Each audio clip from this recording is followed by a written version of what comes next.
Hubungan asmara pedangdut Lesti Kejora dan Rizky Bilar saat ini tengah menjadi sorotan publik.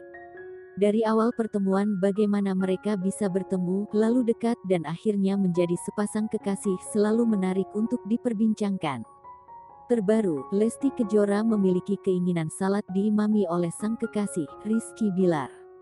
Pedangdut bersuara merdu ini berharap ada kesempatan untuk lakukan hal itu bersama Rizky Bilar. Lesti memiliki keinginan untuk melakukan salat tarawih bersama Rizky Bilar.